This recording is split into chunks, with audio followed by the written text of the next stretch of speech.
Le portrait de Patrice Talon, justement, le président du Bénin, qui réclame la restitution des œuvres d'art pillées et volées par la France coloniale, tout en reconnaissant avoir tiré profit de la mauvaise gouvernance de son pays. Écoutez, moi, humilité. Regardez.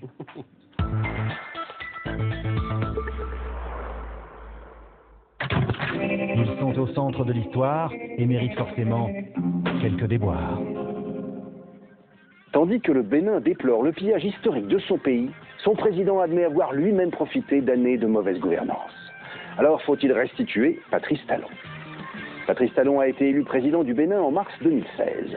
4 mois plus tard, il a exhorté la France à lui rendre justice et surtout les trésors du musée du Quai Branly dérobés lors de la conquête coloniale de 1892. Mais avant-hier, à l'Élysée, il a également fait son mea culpa. Mais pourquoi il a fait ça? On ne doit jamais avouer, c'est le b.a.-ba du voleur. Mais il veut entrer dans l'histoire. Histoire? C'est quoi, c'est le nom d'une banque?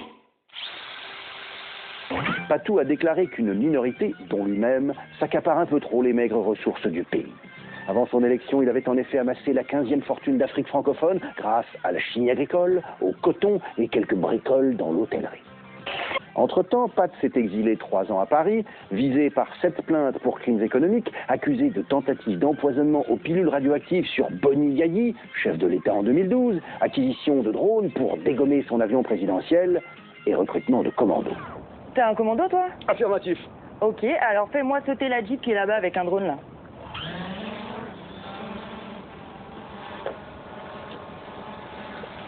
La Jeep, là-bas!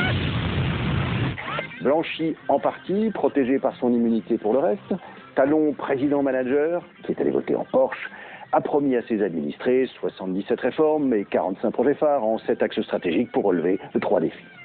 Lundi, chez Macron, d'homme d'affaires à patron de Startup Nation, il a obtenu un deal, restitution du patrimoine. La vie est un business plan.